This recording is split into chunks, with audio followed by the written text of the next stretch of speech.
This is the top predator, the great white shark. A 5,000-pound male starts a hunt.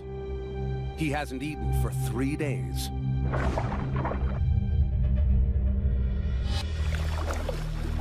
He picks up a scent from 2 miles away.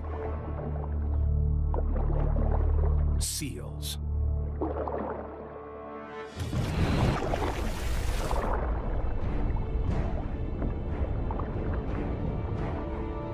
He's a great hunter, but he's not perfect. Great whites are unsuccessful more than half the time.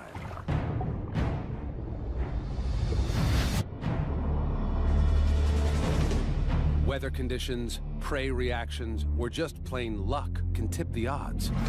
But this guy's got some clear advantages. The most significant being lots of prey. Seal Island. It's early winter, right when this 75,000-course buffet must leave the island in search of food.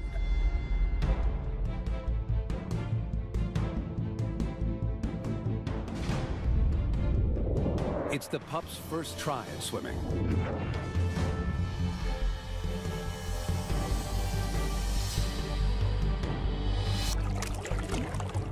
Instinctual grace soon surpasses clumsiness. They're on a mission. To get to their fishing grounds, they must run the gauntlet.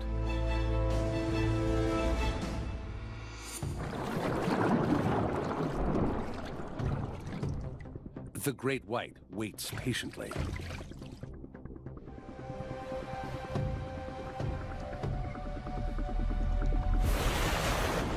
The older and wiser seals know what waits for them.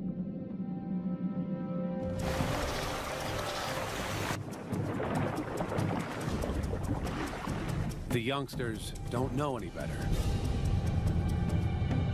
Hunger is a cruel taskmaster.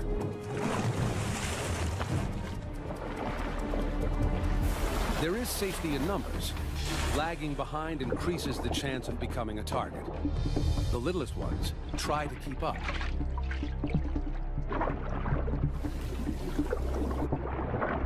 He can hear and feel them from over 200 meters away.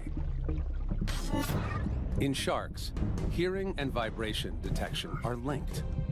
The great white's invisible inner ears work together with 2 hollow tubes, or lateral lines. Microscopic pores open them to the sea, and when something moves nearby, tiny hairs are stimulated, alerting him to the disturbance. Scientists call this sense a great white's distant touch. He can smell them, he can hear them, and by his distant touch, knows they're close. He just needs visual confirmation.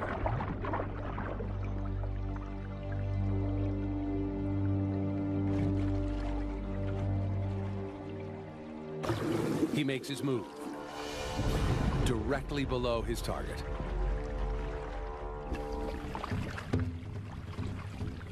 Then, he stokes his engine. The tail is the shark's powerhouse. Red muscle sustains the swimming of the shark, while white muscle allows for sudden bursts of speed, like a rocket booster, to launch upwards at speeds of up to 25 miles an hour.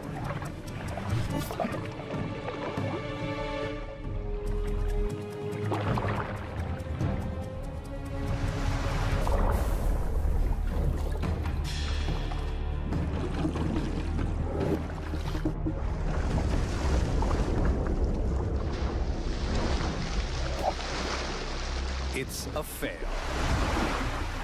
His elaborate sensory plan worked so well. He pinpointed a target and initiated the attack.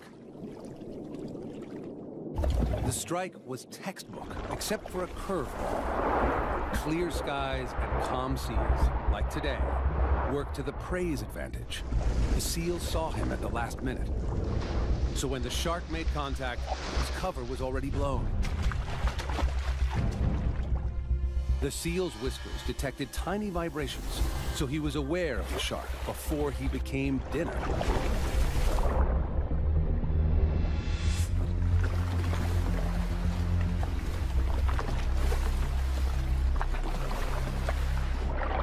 seals are now on high alert.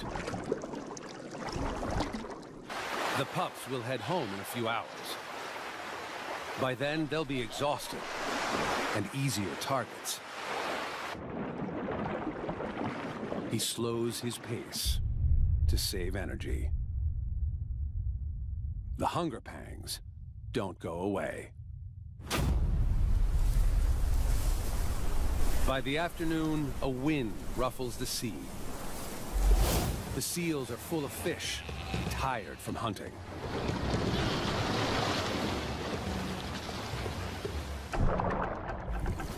It's supper time.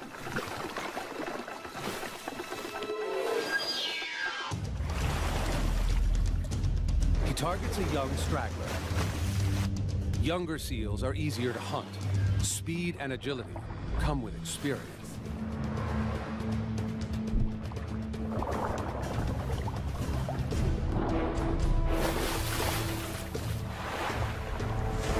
A great white has two major blind spots. Directly in front of the snout and right behind the head. The seal luckily lands in those spots. Agility wins. The seal makes it to the kelp. Double fail. For the shark, it came down to one critical moment. The initial strike didn't bear fruit, and from then on, the odds were in favor of the seal. It became an agile torpedo, using its front flippers to propel itself away from the shark, while steering and changing direction with its back flippers. The great white had already struck out once today, so when he missed the seal on the first strike, he should have just swum away. Two fails means he's lost out on over 1 million calories. The great white executes the perfect attack. But there's something wrong. It's a decoy seal set by a tourist boat to lure the shark.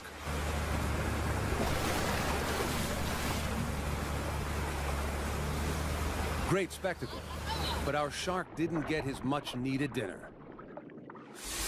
It's an epic fail for the shark, but it's a valuable lesson on how sharks get it wrong. Most of his senses told him the target was real. He could smell seal. He could sense them in the water. His adapted eyeballs tracked the silhouette, and he hit the mark. It looked like a seal, acted like a seal, but it didn't taste like a seal. He was hoping for blubber, but instead, he got rubber.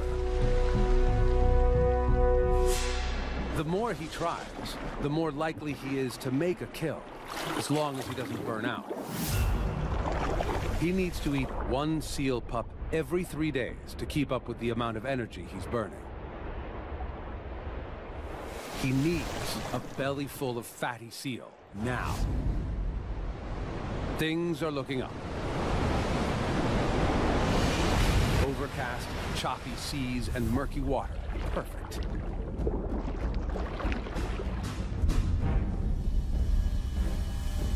No longer in tight formation, the seals are trickling in from their 3-day fishing trip.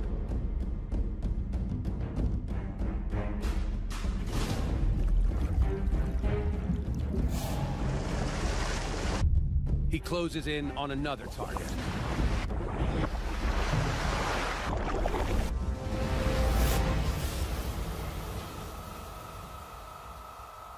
It's a direct hit. Success at last.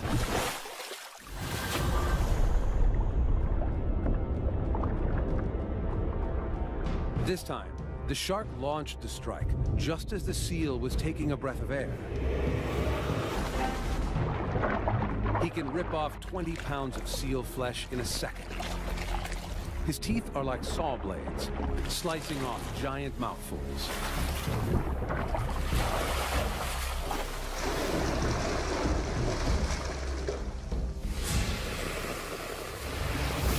For the great white, All systems must be accurately aligned for the perfect hunt. Every seal he gets fuels his machine. The ones that get away motivate him to try again. If the great white is the killing machine of the sea, this predator is its counterpart in the sky. Gannets are air-to-water missiles, plummeting at 60 miles an hour for their food. Now, they're leaving to track down a fishy feast. 200 miles away, millions of sardines start their annual migration. The sardines form one of many massive clouds of fish called shoal to follow blooms of plankton. It's time to fly or die.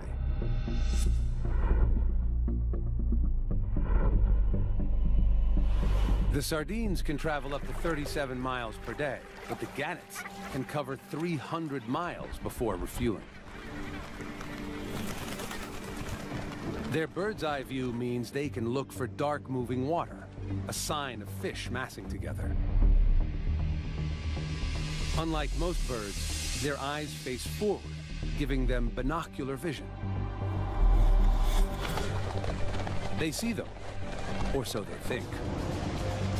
They were hunting for sardines, but instead, they've got a shoal of thousands of mackerel, bigger, more challenging fish to hunt. The shoal is at least 30 feet below the surface. The gannets prepare their superpower. They climb to almost 100 feet to maximize momentum and gravity.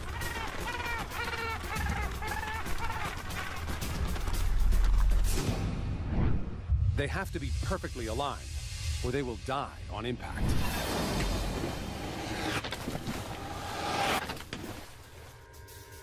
Wings tuck, feet stow, then into an arrow shape. Most objects at this speed and from this height would hit the water like it's a brick wall. But the gannets cut right through it. Protective membranes cover the eyes and act as goggles during the dive. The beak is strong and pointed. Their nostrils are internal, preventing any water from entering on impact. The thick skull bone is a crash helmet, and air pockets inside are like airbags, cushioning the blow.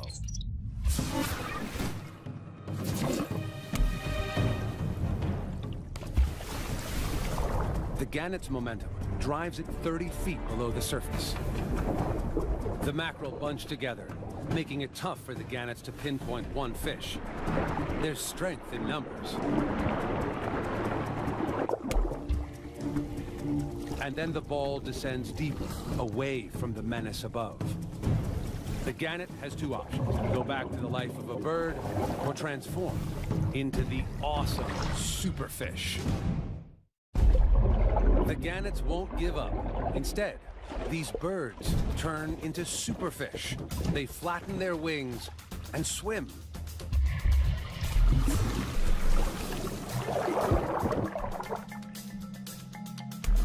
They can reach 60 feet while holding their breath. They close in on the big ball of fish.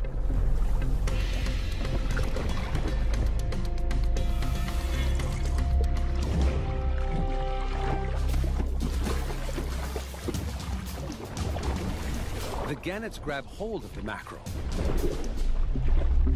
But their plan of attack isn't working.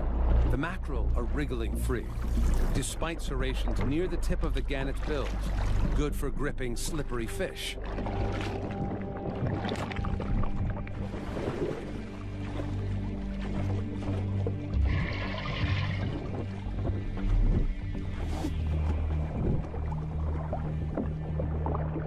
The shoal retreats to 100 feet, deeper than a gannet can dive without running out of air. It's a fail. The high dive was perfectly executed. Within seconds, the fish were under siege.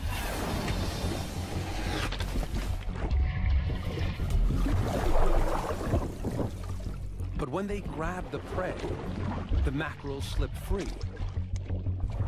Mucus covers their thin skin, making them hard to hold on to.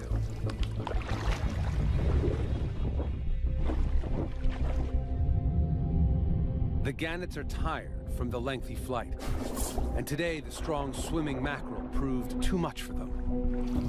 Then the entire shoal descended beyond gannet depth. With empty bellies, they take to the skies once more. This time, they'll go for smaller, easier to grip sardines. But where are they?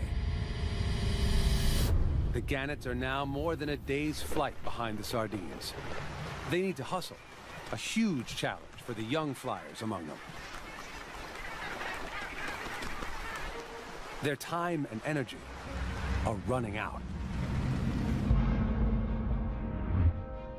While the gannets search above the water, a menace prepares for battle below. The sailfish uses its bill to slash at the sardines and isolate a victim.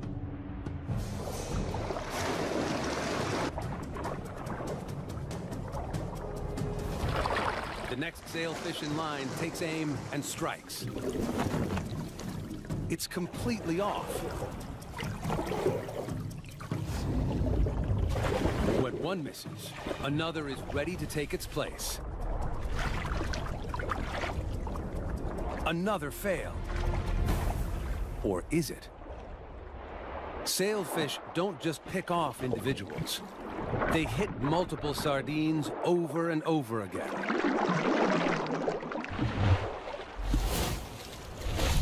As it slashes, the tip of the bill can cover 20 feet and turn through 575 degrees in a single second. That's a lot quicker than a sardine can swim, and a lot faster than it can react. The sailfish were relentless in their attack. First, they teamed up and moved their targets into position. Then, they used their 2-foot-long bills to wound the sardines and wear them down. This first attack took its toll.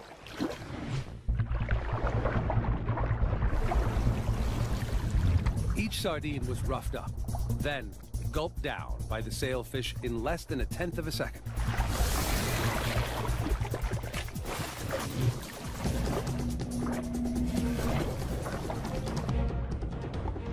Every sailfish ultimately got a meal. Sailfish are superb killers with specialized strategies, but it's the orca that takes the prize for the craziest hunter in the sea. No other animal risks its life to get a meal with such an outrageous stunt. At 7.5 tons, she risks beaching herself. She must wait for high tide. 4 hours later, the tide is up, but it's still too shallow in places. She searches for a spot where the high tide will help push her right up to the beach.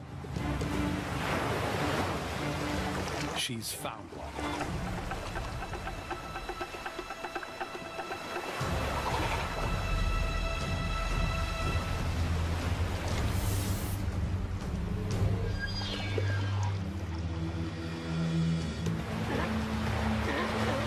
She gears up to perform a super stunt, totally unique to this pod.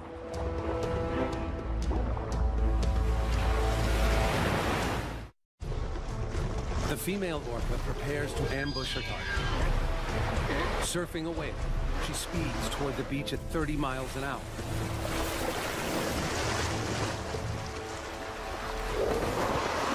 It's a fail. Success is determined by forward planning and critical timing. She didn't get enough speed at launch.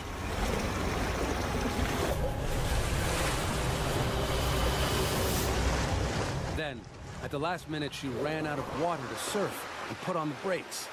This gave her away, and the pups escaped. It's a skill that takes years to get right. She tries over and over.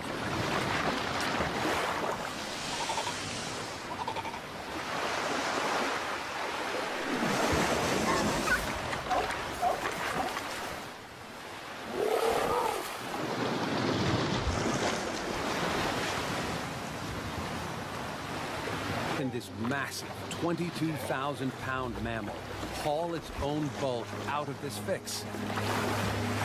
Odd to move on. But another, much bigger pod is just getting started. It begins with a family of 12. They find others with the same goal. The families don't compete, but join forces, form ranks, and are soon a legion of 1,000 strong. A ready-to-hunt megapod.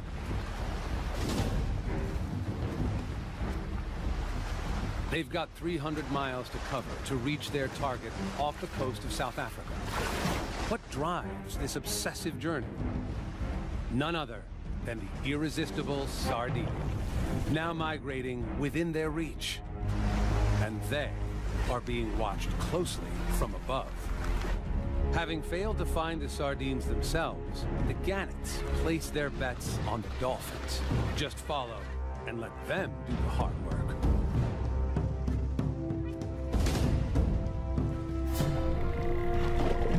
Like their giant dolphin cousins, the orcas, they use their sonar to communicate, navigate, and home in on their prey with deadly accuracy.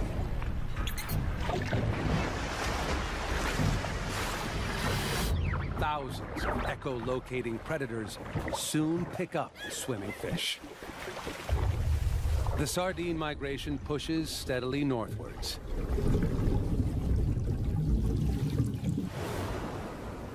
This shoal is an astonishing 9 miles long, 2 miles wide, and up to 130 feet deep. In some places, the shoal is so dense and moving so fast that the fish in the middle die from a lack of oxygen. More than 500 million fish are swimming towards the dolphins.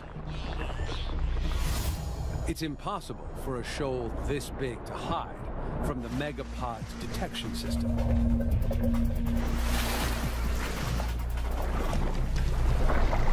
The sardines fall right into the dolphins' trap. Now, the hard work begins. Holding their breath for up to 10 minutes, they work to split the shoal and push a smaller group towards the surface. They do it, herding the fish like border collies corralling sheep. Under attack from all angles, the sardines stick together.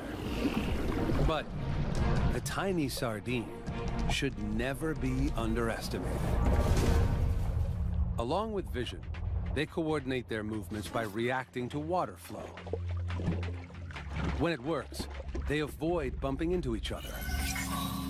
Organs, called neuromasts, line the skin around the sardine's head and accurately detect motion between themselves and the surrounding water.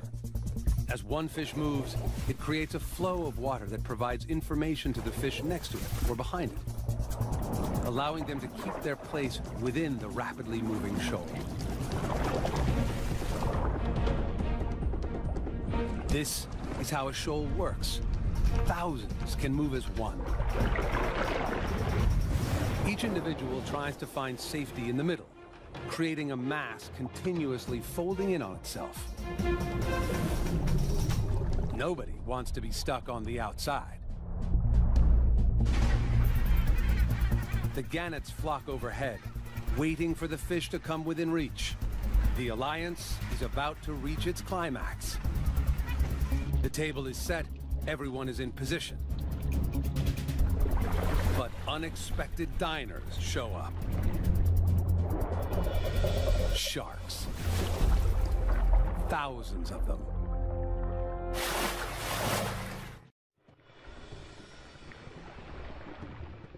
The dolphins and gannets hold back. Feeding with the enemy means they could easily become a meal themselves.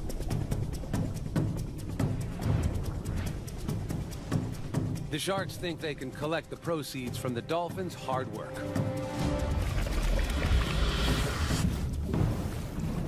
They bully their way in, destroy the tidy formations the dolphins have organized. But the sharks can't get a mouthful.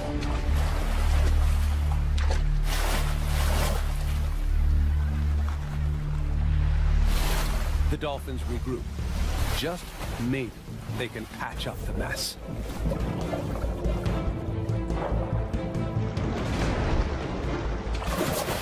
The sharks are worked up, but they're not denying access to the sardines. The dolphins boldly focus on turning this setback into a victory. If they don't, they all go hungry.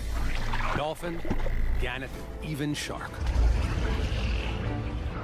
The dolphins are back to herding. The sardines respond as predicted, defensively moving into a tight ball close to the surface.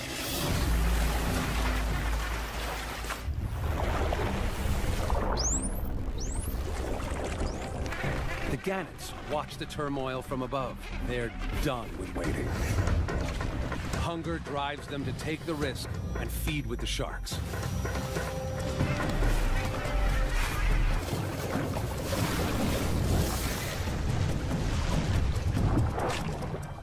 The feast fast becomes a frenzy.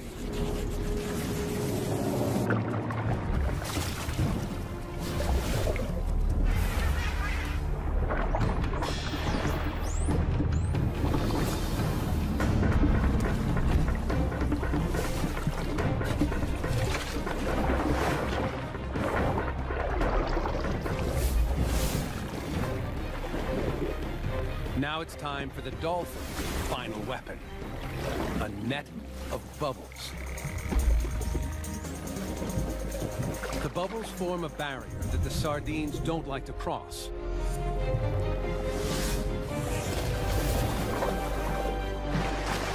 With no escape, the shoal is shrinking fast.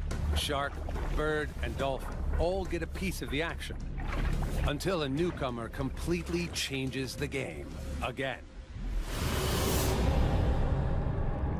It appears out of nowhere like a high-speed train.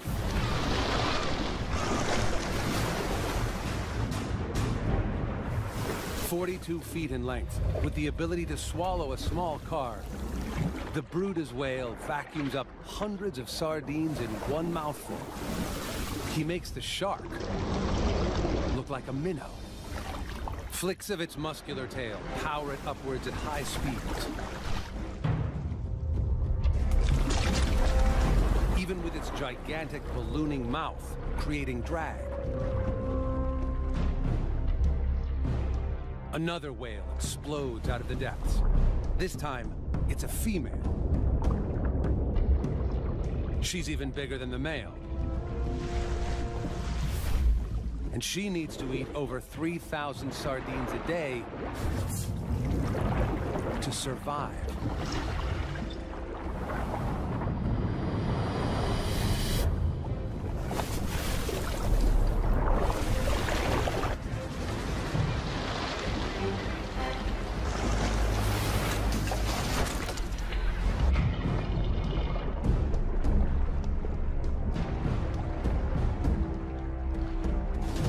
The whales triumphed in what the sharks initially attempted, a latecomer cleanup job. The dolphins scoop up what's left, and there's not much. Only one lucky sardine survives. It sees a gap, hightails it out of there. It was a surprising, multi-staged, multi-species kill, with critical turning points. The dolphins were the masterminds, tracking the shoal with sonar. The gannets used them to locate the migration. The dolphins triggered chaos, and the sardines retreated into a ball. The final step was to split the shoal into smaller balls and chase them up to the surface. Then the sharks bulldozed their way in, messing with the dolphins' plan and not helping their own cause. But the dolphins had the courage to regroup and pack the fish together again. As a result, all the predators could gorge themselves until the dark horse showed up. He vacuumed as much as he could before the bigger female took over, and she finished them off before the others could. Still, the super pod of dolphins is well fed. They disband and go their separate ways. The gannets now have enough protein to fly home. The sharks are full. And the whale did the least amount of work for the most reward. The sardines were massacred. There is safety in numbers.